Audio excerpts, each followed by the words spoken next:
Let's get into it. Sold Not For Sale podcast. Coach Colin here. We got Shawn Ryan with a wild podcast. This came out of nowhere because I guess, the chain of events, this was not a regular interview for him.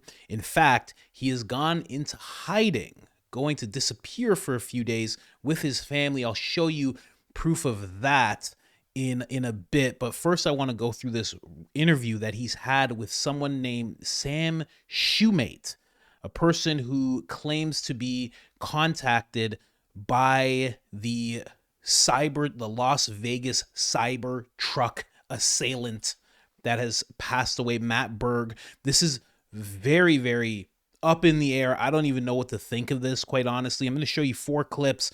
One is the email that Sam was sent. He reads that to Shawn. Then Shawn talks about being contacted by Tim Kennedy about Matt Berg.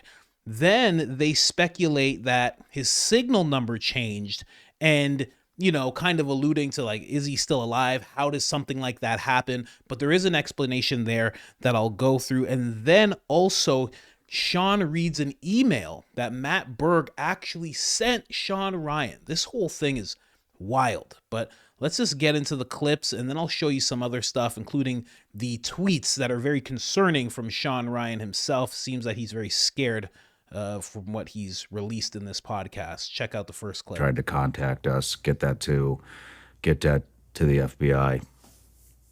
So I'm in a military. Hopefully they actually do something. Yeah, I'm in a military group chat. Buddy Green Beret, Corey, he says, at Sam. Nobody I've asked in the community knows him. You is at 8:46 a.m. yesterday. So I woke up and I said, OF, I'm shaking. This guy emailed me 2 days ago. I'm not playing.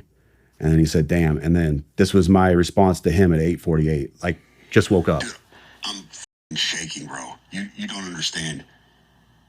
This guy emailed me and told me he was being watched by the FBI and Homeland Security, but they weren't going to do anything to him because he had a V-bid. I'm not playing, dude. I have the email. I am shaking, man. This is nuts. And it goes from there. And I sat there for probably an hour talking to my wife. I'm shaking. I can't even think straight. Normal day is shot. And I didn't know what I want to do. Do I sit on this? Do I do nothing with it? I've got to tell somebody. I've got to tell the FBI at least, because this is huge. This is all over the news. And then I was like, well, dude, this guy wanted to get in contact with Shawn Ryan. So let me get this to Shawn Ryan, see if I can get with him. And I had a buddy who knew your producer and we went from there. But Wow. Do you want to read the email? Yep. So this email came in on December 31st at 10:42 a.m. That is Tuesday. He said, in case I do not make it to my decision point or onto the Mexico border, I am sending this now. Please do not release this until 1 January and keep my identity private until then. First off, I am not under duress or hostile influence or control. My first car was a 2006 black Ford Mustang V6 for verification. What we have been seeing with drones, he puts that in quotes, he says drones, is the operational use of gravitic propulsion systems powered aircraft by most recently China and the East Coast, but throughout history, the US. Only we in China have this capability. Our OPSEN, that's Operation Center, our OPSEN location for this activity is in the box below.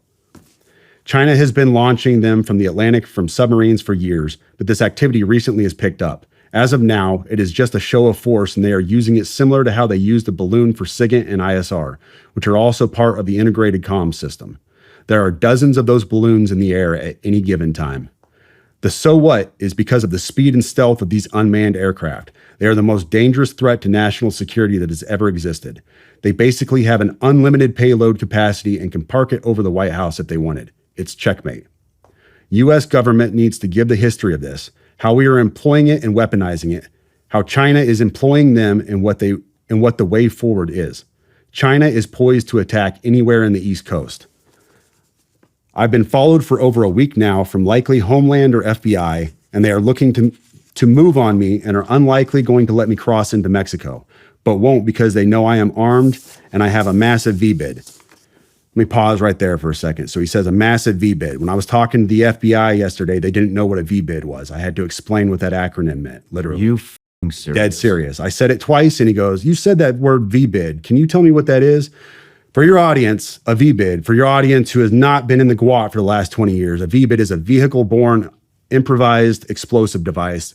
In layman's terms, a car bomb, what we saw at Trump Tower. So, backing up, he says, I am armed and have a massive VBID. I've been trying to maintain a very visible profile and have kept my phone, and they are definitely digitally tracking me. Here's where he gets into the other stuff, and this is where we had to redact the names. Well, your producer redacted the names. I have knowledge of this program and also war crimes that were covered up during airstrikes in Nimruz province, Afghanistan in 2019 by the admin, DOD, DEA, and CIA. I conducted targeting for these strikes of over 125 buildings. 65 were struck because of civcas, that's civilian casualties, that killed hundreds of civilians in a single day. U.S. FORA continued strikes after spotting civilians on initial ISR. It was supposed to take 6 minutes and scramble all aircraft in CENTCOM.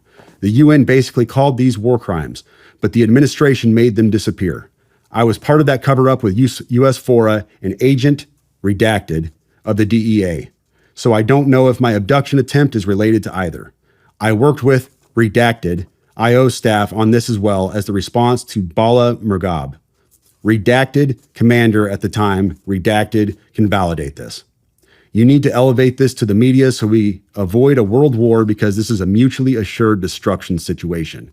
Then he says, for vetting, my LinkedIn is Matt Berg or Matthew Livelsberger, an active duty 18 Zulu out of 110, that's 1st Battalion 10th Special Forces Group.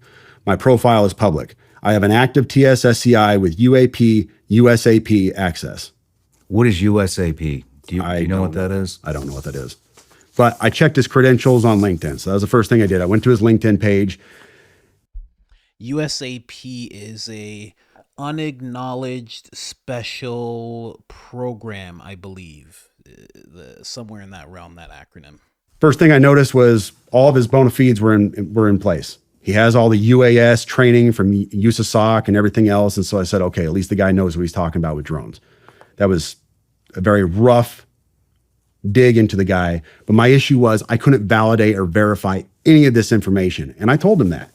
And how I responded to him was in a subsequent email. I said, this is obviously a very big deal, but I don't have anything to verify this information with. Talking about gravitic propulsion systems without evidence just makes me another UFO talking head. Like, I'm not going to go on my social media page and start talking about UFOs and anti-gravity systems and everything. I don't know what you're talking about. I can't. And he said, can I get on Fox News Contact on Signal as well as Sean's show? Hegseth would be good too. See, it's really weird that he thought to contact this guy to get onto those shows. If you just went and contacted Fox, they might just welcome you in. At least hear what you have to, at least a producer would hear what you have to say.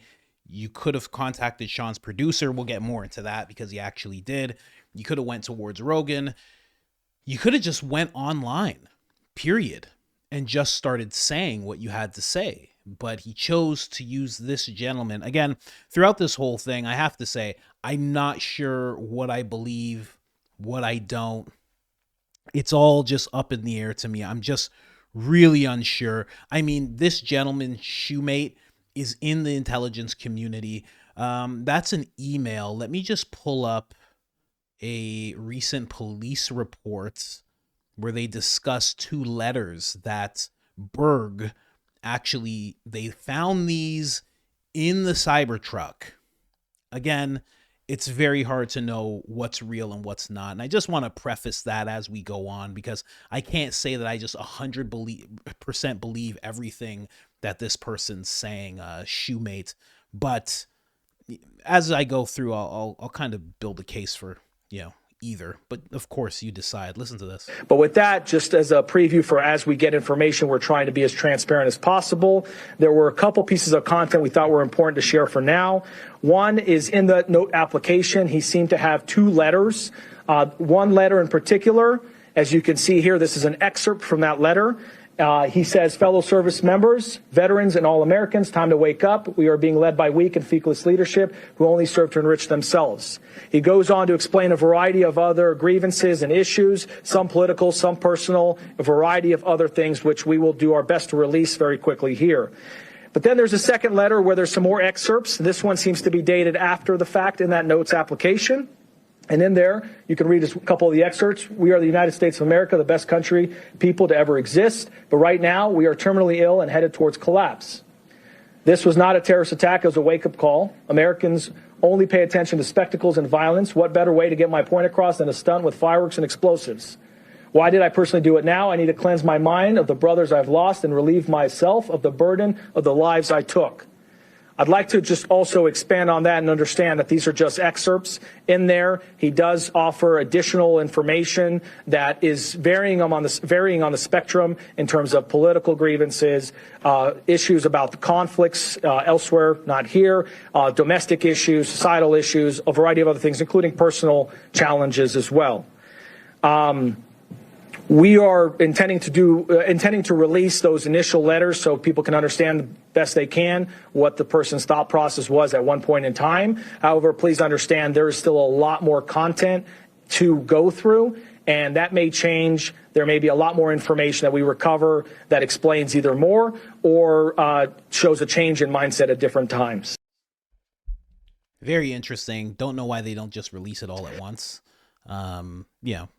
But I don't know how law enforcement works, if they're supposed to go through everything, if they're supposed to, what could be evidence, what goes to the agencies, what goes to the public. I don't know how all that works, but you would think they would just put it all out there.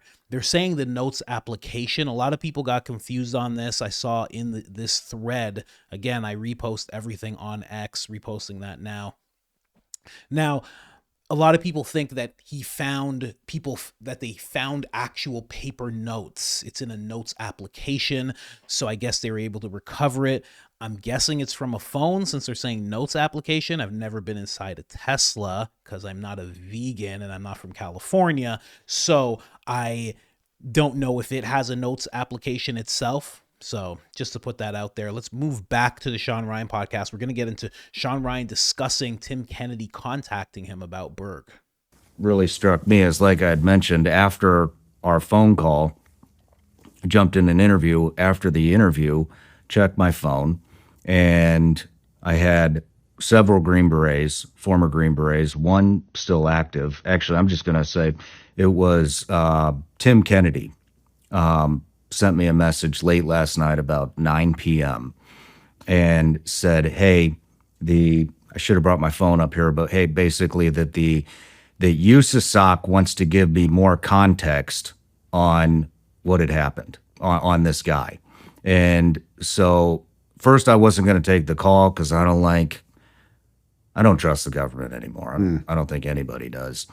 But I was on the phone with my producer, who was a naval surface warfare officer, and my attorney, Tim Parlatore. They said we should talk to him. So I called Tim, was really pissed off, reamed his ass about it, and then later apologized. But, I think you said you had mentioned that you had received a message from somebody that says nobody's heard of this guy. Tim sent me a picture of him shooting with this guy. And I don't know if I should release that photo or not, but Tim basically told me this. So I got the POA's number, the public affairs officer, sent it to Jeremy and Tim. He talked to them. Sorry, I know I usually let them play, but I just wanted to see and show you guys what's on the screen exactly here. Let's get a little closer. If you're going to do an episode on the Cybertruck, SF guy, USAC wants to give you confirmation. I knew Matt. This guy was in good standing. His peeps thought well of him. He was on his way to better stuff. Tim also posts a picture of what looks to be Matt and him working together. And then he says underneath, this is he and I shoot in a shooting competition. Okay, so that's what's going on there. Then what does he say here? He says Jeremy Wiskins. I can't see that name. The guy who asked is David Butler. He is the Army. I gotta look at this. I'm sorry, I'm getting older, guys. He is the Army PAO, works directly for the Chief of Staff of the Army 4-star General George. Please send me David Butler's number. He sends the number. Then he says, Shawn says later, my apologies for flipping out on you. I get paranoid about stuff sometimes. Very, very interesting. So, and honestly, and someone can correct me if I'm wrong, I think it's interesting to be trusting Tim, but not trusting the government. But maybe I'm wrong. Maybe it's just because Shawn served as well, so he looks at him as on a brother level, whereas, you know, the government, not so much. Not really sure about that. Sorry, let me let the rest of the clip go. And what they wanted us to know was that this guy was an upstanding soldier, an excellent operator, was moving on, was moving towards retirement and moving on to basically enhance the future of warfare. They wanted us to know that. Then the PA officer, sounds like almost jokingly said, which I don't know why you would joke about this, said that, oh, and between us, which why the fuck would a POA officer say between us? I mean, if they didn't want us to know that information, then they just wouldn't have told us that. But they wanted us to know, obviously, that the DNA with his supposed child was not a match. And so I think what they were trying to do is basically make this out to be, oh, this is why this happened. He got bad news that that's not his child, and so that's why he did it. But with all the other context, especially with the 2019 incident, which was obviously a cover-up, I think that has a major role in this. The other thing is, I started receiving a lot of messages from one of the redacted names, who's a DEA agent, the one that he's talking about in the email to you. We got it from multiple sources, one of which was actually a videographer for me, I think 4 years ago. He worked for me a very short period of time. I had to let him go. He joined the Army, went to OCS, became an Army officer, sent me a text, super freaked out. Apparently he was on some rafting trip with somebody that knows the DEA officer and said, hey, this guy's still operational. He wants his name redacted. Wow. Not the only. He's going to say not the only one. So there's some people who are still active in this whole thing. Now I'm going to move on to the next clip where they're talking about his signal, Berg. When it comes to signal, if you don't know, you have a verified number. I believe they're calling it a safety number. I could be wrong about that, but you have this number. Somehow his changed. And again, the guy is not alive, but I'm just showing you what they're saying and what they're kind of working towards in the conversation. I don't know. I can't say I don't think he's alive. I don't know, especially when all of this pops up out of nowhere. I mean, we just have to keep going. You know, the police, the Las Vegas police, are talking about a man who was in a car. So, you know, hard to argue with that. But let's just get into the clip. I looked at, and I want to give context on one of the things. I saw this going around on social media. People were saying that his signal chat, his safety number changed. I don't know if you saw this on X, but it was all over X. Apparently his safety number on Signal changed. He messaged me on Signal. So I went on there to look myself to see if it changed. And sure enough, it had. On January 1st, after the bombing, after he was dead, his safety number changed. That's all he sent me. He said initial contact, and I gave a thumbs up, and his safety number changed at the bottom. Look at that. That's after he's dead. I don't know enough about Signal to know why that would happen. Somebody has to have manipulated that, though, and messed with it. Somebody had to have been in his account after the fact and done something for that to have changed. What did the FBI say when you contacted him? Not a lot. I gave him the story on what went down. Was very over the top, telling them, hey, I am being transparent in every way. Feel free to contact me at any time. This is my address, my name. This is why he contacted me. This is my social media page. This is any reason why this could have happened, why this got dumped on me. This is the information. They took it. They were gracious. They were nice to talk to. Mind you, I had to explain what a VBID was, which was disheartening because you're the FBI, but that's another issue altogether. So there you go. That number changed. I would say that I would think if they have a hold of his phone and they're trying to get inside of it so they can learn more about what's going on and show the public little notes like the Vegas PD just did, I would think they have to attach that signal to a different number.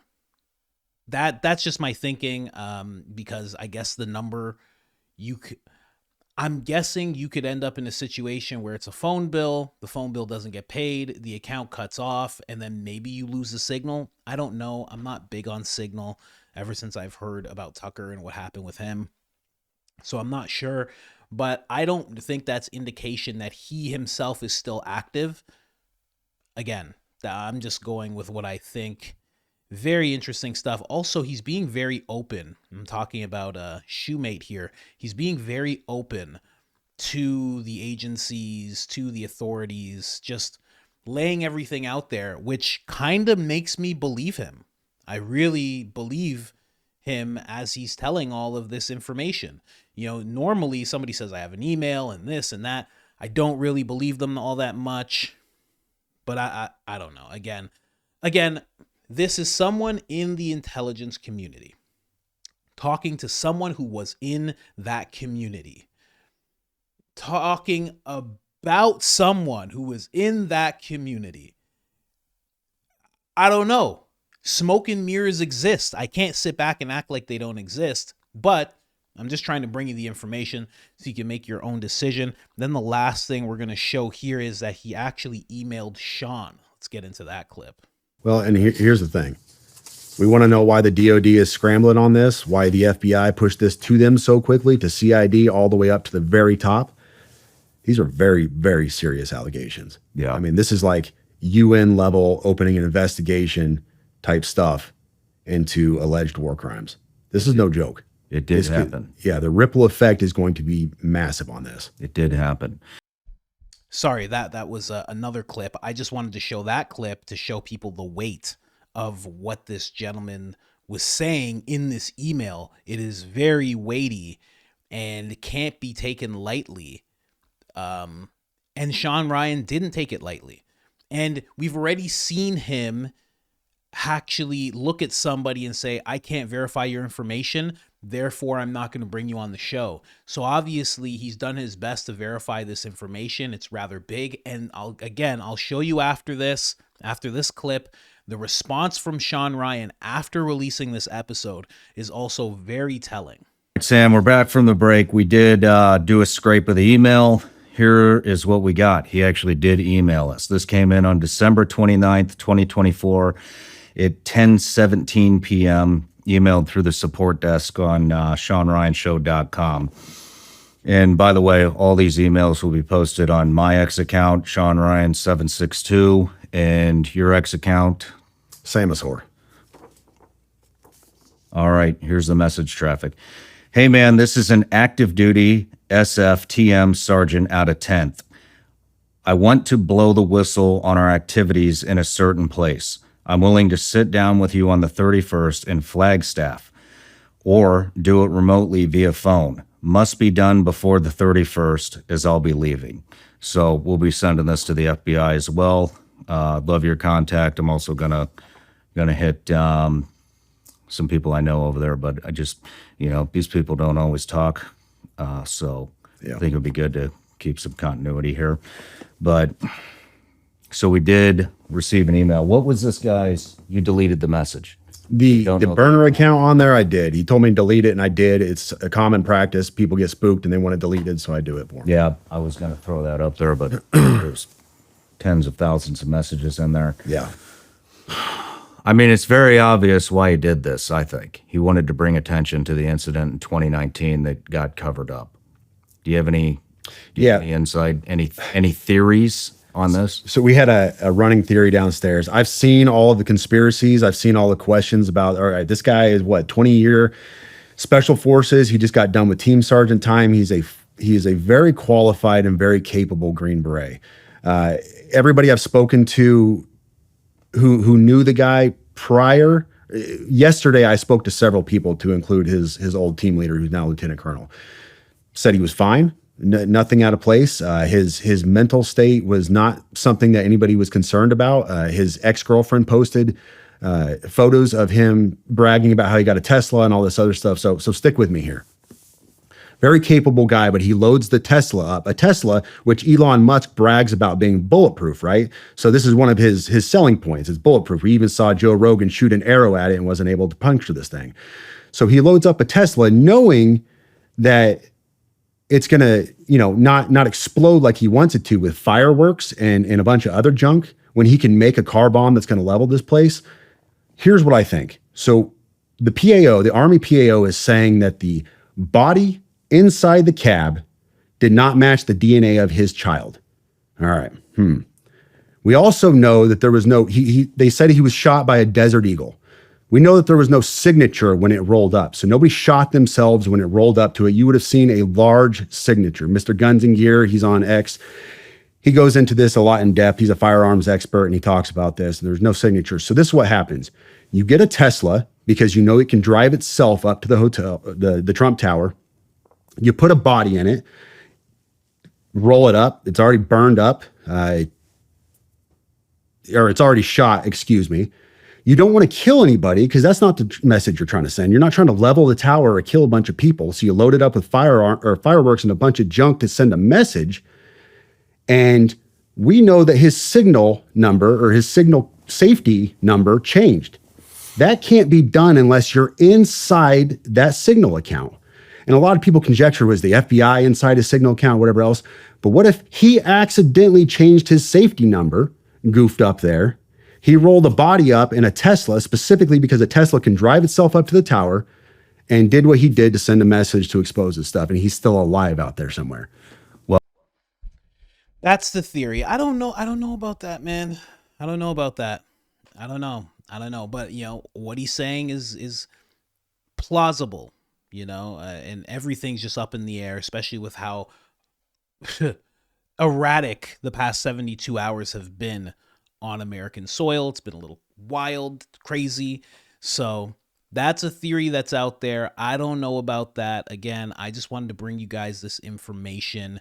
It was a really big podcast. Shawn Ryan seems, even at the beginning of this episode, you guys didn't see it. He's like, I'm very nervous about this one. I'm very nervous about this one. He says that repeatedly. I even let that clip run a little long because I wanted that theory out there. But even at the end of the episode, here, I'll play it right before they leave here. It's your wife. It's your husband. It's your parents that are going to pay the price for what we have installed in this country. Apple from, if you get... I just focus on X as Samosaur. If you want to follow the military nonsense, it's Terminal CWO on Instagram. Perfect. Well, we'll link those below. And once again, Sam, I really appreciate you coming absolutely. out. I wonder if the guy's still alive. I do. So he even says that at the end. I wonder if this guy is still alive. So, they're wondering it. They're not sure. And then again, I'll always bring it up. And I know some people won't like it because they like Shawn Ryan a lot. He has worked alongside the government that he says that he does not trust. And you always have to remember that with everything. I don't know. Are they all just telling us the truth? It's a lot of truth coming out this year. 2024 and now into 2025. A lot of truth coming out in 2025. Like, geez, this has been a lot. So this was what Shawn Ryan said right after he was done this podcast. I'm going to give you guys some timestamps as well, just so you can go and watch the full interview and kind of navigate properly. I'm exposing a lot for the interest of the public. It comes with a price. I'll take all the prayers I can get. Thank you. And then after that, he says, sorry, that's the email. here. Then he says, my family and I are disappearing for a few days. My account will be active, but it will not be me behind the wheel. What we are about to release is mind-boggling and will raise a lot of questions. All media requests go to my producer at SRS Jeremy.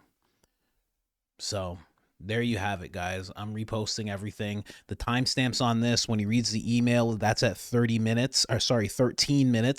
When he talks about contacting or getting contacted by Tim Kennedy, that is at 22 minutes, 22 seconds.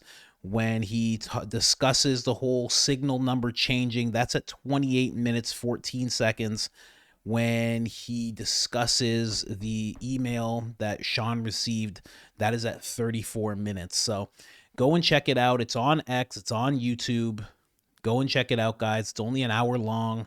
Listen to it at 1.5. Listen to it at double speed if you can. It's an interesting podcast, but I just wanted to bring you the bulk of what I thought was most important. And of course, pray for Shawn Ryan. Very, very odd situation for him. And that's the last thing that I'll touch on.